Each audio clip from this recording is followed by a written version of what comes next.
You know, I love the book of Hebrews. It's one of my favorite books in the Bible. And the reason for that is because the book of Hebrews is the one book in the New Testament that really bridges the Old and New Testament together. It takes all the things from the Old Testament that all the Israelites held in such high esteem, and it shows us how Jesus is greater than each of these things, and how all these things are just a shadow or a type of the fulfillment of those things that Jesus fulfilled in his life and ministry here on earth.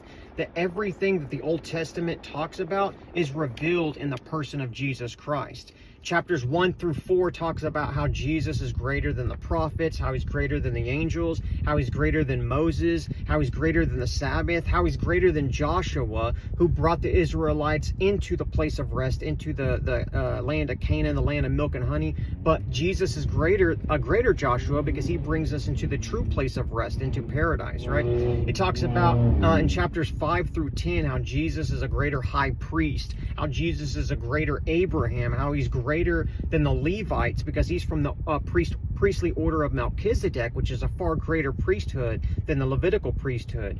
It talks about how Jesus is greater than the temple and a greater priesthood and greater than the law and greater than the ark, how all these things are just a shadow, that each of these things in the temple and each of these things in the Ark of the Covenant were all just things pointing to Jesus and his ministry later on.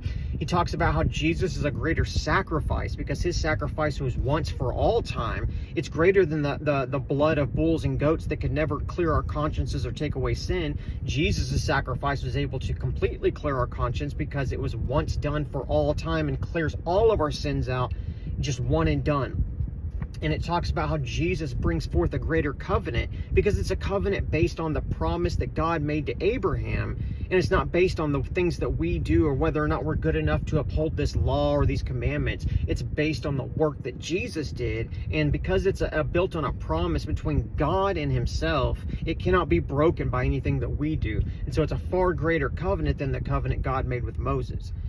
And then chapters 11 and on really talk to us about what real faith looks like, and then how our lives should look like in response to this greater fulfillment of all these things from the Old Testament, which is Jesus Christ.